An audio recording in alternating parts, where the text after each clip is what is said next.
Orang tua dengan rumah yai itu jadi seperti ibarat di rumah orang tuanya sendiri gitu.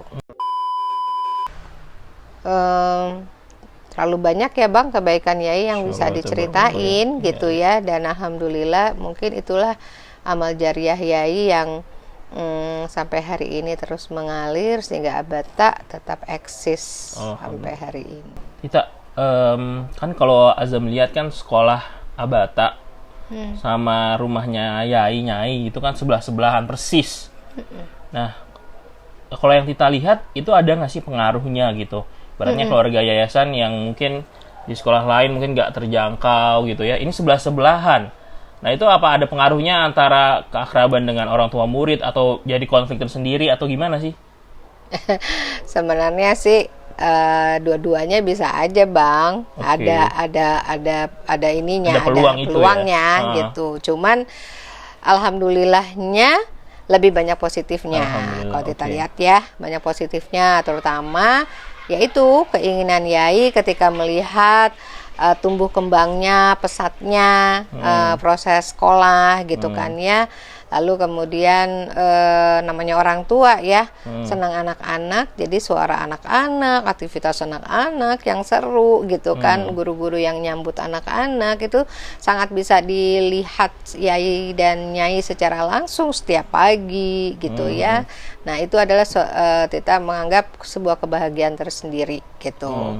Kelebihan yang lainnya, cucunya bisa mondar-mandir secara langsung gitu. Atau ini cucunya kalau bisa kabur gitu. Nah, itu juga pernah terjadi Bang gitu ya. Sampai-sampai mereka kalau makan nggak mau di sekolah, maunya di rumah nyai gitu ya. Nah, itu sisi-sisi ya lucu-lucuannya ya mungkin ya. Nah, tapi kalau dengan orang tua murid pun itu juga alhamdulillahnya ya itu tadi ya, kalau Teta bilang karena yai memang orangnya ramah banget deh dan sangat senang bergaul, senang menyapa, senang melayani. Orang tua dengan rumah yai itu jadi seperti ibarat di rumah orang tuanya sendiri gitu Bang gitu ya. Merasa nyaman saja kalau ketika mereka mau duduk di teras yai gitu ya.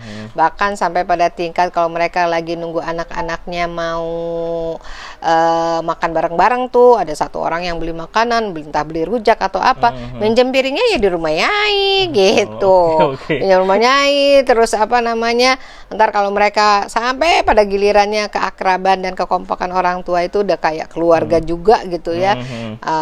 Bawa bahan mentah, rujakan di situ nguleknya gitu. Pinjem juga itu cobek dan segala macam. Dan nyai itu adalah orang yang sangat sigap merespon apa aja yang diminta oleh orang tua. Selama orang tua itu nyaman ya. Dan itu peninggalan yang luar biasa dari keberadaan Yai Abang adalah pada orang tua ya, pada orang tua Abata, para wali murid adalah bagaimana mereka memaknai sebuah makna berkeluarga, keluarga walaupun tidak sedarah tapi keluarga seimannya gitu ya, itu sangat terasa sekali gitu ya, sampai ukhuwahnya mereka kadang-kadang melebihi mungkin dengan keluarga mereka sendiri gitu kayaknya Bang gitu. Insya Allah ya. Nah Tita, cuman kan gini ya, kan kalau misalnya kita mengetahui hal itu ya, maksudnya di satu sisi mungkin anak-anaknya, mungkin Tita, Abi, Tante Evi dan yang lain mungkin melihatnya kasihan juga Nyai seolah kayak nggak ada privasi gitu. Betul. Tapi apa yang dikatakan sama Nyai ataupun Nyai ketika Tita menyinggung hal itu? Kita pernah juga tuh sudah sempat membuat forbidden orang tua menggunakan terasnya Yai ya. Nah, karena Nyai akan kita juga berpikir tamunya Nyai juga jadi bingung mau masuk ruang tamu ya Bang, gitu karena itu sudah dikuasai tuh dikuasai teras rumah gitu kan. Teras rumah udah dikuasai orang tua murid gitu ya, bahwa kita mau relokasi orang tua gitu ya, tidak lagi mereka berkumpul-kumpul di situ gitu ya, sambil nunggu anaknya gitu ya. Bahkan mungkin saat itu juga ketika ruang untuk pertemuan masih terbatas, mereka nyaman bikin rapat di ruang tamunya Nyai gitu ya. Ada kita atur sedemikian rupa sekolah untuk bisa direlokasi gitu ya. Sudah firm dengan kepala sekolah untuk kemudian ada pemberitahuan dan segala macam. Yang ada kita yang dimarahin sama Yai. Gitu. Iya, Yai bilang, kenapa orang tua harus dilarang gitu? Selama Yai masih ada, selama Yai merasa nyaman, tidak terganggu, nggak ada yang boleh melarang orang tua murid duduk di sini. Gitu. Ya. Jadi akhirnya ya sudah, kita membolehkan. Hanya kita saat itu kayaknya sih kerjasama juga ya sama komite gitu ya, bahwa kalau bisa aktivitas yang terlalu terlalu terbuka banget, semuanya serba boleh, tolong diminimalisir gitu ya. Jadi kalau sudah saatnya jam kepulangan, ya monggo orang tuanya juga ikutan pulang, sehingga teras itu juga sudah mulai sepi gitu. Ini kan enggak, kalau selama anaknya masih pengen main, ya udah orang tuanya nunggu gitu kan, rumah keduanya para orang tua di situ Bang gitu ya. Karena nilai keakraban dan kekeluargaan yang ya mungkin bahasanya kita bilangnya hampir tidak terbatas, sehingga membuat mereka orang tua pun nyaman banget berlama-lama di Abata gitu. Oke. Nah, Tita, kalau misalnya tadi dari proses pembangunan, beli tanah, bangun gedung, itu kan bisa dibilang Yai yang mengeluarkan semua gitu ya. Kemudian tentunya dalam prosesnya pun operasional juga harus ada seperti itu. Mungkin di awal-awal kan misalnya murid masih sedikit gitu ya, kemudian tapi di satu sisi kan operasional guru kayak gaji guru ataupun yang lain kan tentunya tetap harus dibayarkan gitu ya. Itu gimana tuh prosesnya yang kita alami sendiri? Ya, pada saat itu sih sebenarnya Tita adalah anak yang lebih diamanahkan untuk membuat software ya, gitu ya istilahnya, membuat isi daripada sekolah Abata gitu. Bagaimana KBM atau PBM-nya, proses belajar mengajar, kegiatan belajar mengajar itu akan dijalankan di Abata. Jadi kita mulai ikut pelatihan, sekolah PGTK, lalu kemudian menginventarisir barang-barang gitu ya, dengan nilai yang kita belum tahu seberapa besar ya akan dikeluarkan gitu ya. Nah, jadi karena memang kebetulan dari awal memang sudah firm Yai adalah pemodal utama untuk sampai terjadinya proses sekolah Abata gitu ya. Nah, kita mulai mungkin di situ lebih kepada perannya kakak-kakak gitu ya, dari Abimu, lalu kemudian Ami, lalu kemudian Tante Epi, Om Elan gitu ya. Mulai berhitunglah bahasanya, mulai mengeluarkan konsep, apalagi kemudian Yai memang bisnismen ya. Yai juga dulu adalah direktur keuangan Merpati gitu ya, sehingga Yai pun juga sangat mampu gitu melakukan penghitungan-penghitungan yang cermat terkait dengan kebutuhan. Nah, yang jelas untuk operasional di dalam sekolah gitu, kebutuhan sekolah yang kita alami sendiri nih ya. Untuk kita alami sendiri, ya pada gilirannya juga sempat membuat kita shock ya, karena ternyata kan pada saat harus dari bangunan yang sudah jadi, tiap ruangan kan harus terisi, mana ruang kantor, ruang kelas dan sebagainya. Nah, sudah mulailah kita yang tadinya tidak begitu berakrab pria dengan nilai-nilai uang yang puluhan juta gitu kan ya hari itu harus gitu ya, harus bersahabat dan gitu ternyata gede juga ya biayanya gitu. Nah, jadi ketika bangunan itu udah jadi ya Bang, kan harus diisi dong gitu ya, supaya bisa segera dipergunakan dan semakin terlihat sudah settle, siap digunakan. Nah, jadi kan kita harus menyiapkan tuh kebutuhan-kebutuhannya. Nah, dari mulai beli mainan, perangkat meja kursi untuk kantor dan sebagainya. Nah, disitulah mulai akrab dengan nilai-nilai uang yang wow, ternyata memang gede ya kebutuhannya gitu ya. Kalau bangunan kan udah pasti besar tuh ya Bang gitu ya. Nah, di situ ada satu pengalaman Rita ketika keenakan kali ya bahasanya, tinggal minta kalau lagi pengen beli mainan, tinggal beli ini, minta sama Yai. Nah, satu saat tuh mungkin Tita juga kelupaan kalau ternyata terem mintanya cukup cepat nih Bang gitu ya. Tiba-tiba lagi butuh dana untuk membelikan mainan dan sekian yang nilainya 9 juta gitu pada saat itu. Terus Yai sempat kaget gitu, langsung loh minta lagi ya tak gitu. Pas dibilang minta lagi, hah iya ya minta lagi ya gitu ya. 9 juta di tahun 2000-an gitu ya. Iya 2000-an lah, 2001 gitu ya, udah gede banget itu kan. Masih hitungannya besar dan pada saat itu mungkin memang sudah ada pengeluaran-pengeluaran yang Tita juga kelupaan gitu ya. Dan akhirnya saat itu berpikir bahwa oh iya ya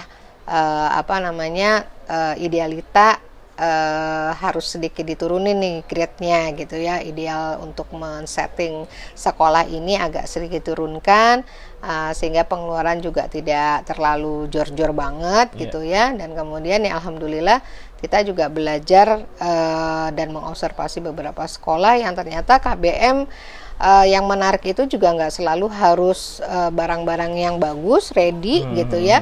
Ternyata dari barang-barang bekas kita bisa desain gitu dan sebagainya, sehingga menjadi sebuah KBM untuk saat itu TK ya, kalau kelompok bermain dan TK yang pertama kali kita buka langsung dapat 33 murid tuh loh Bang saat itu. Angkatan pertama tuh? Iya, angkatan pertama, 33 murid dari KB-nya ada, TK KB-nya 1 kelas, TKA 1 kelas, TKB 1 kelas, dan itu mah udah luar biasa lah ya untuk pembukaan pertama tanpa gedung lagi waktu saat itu.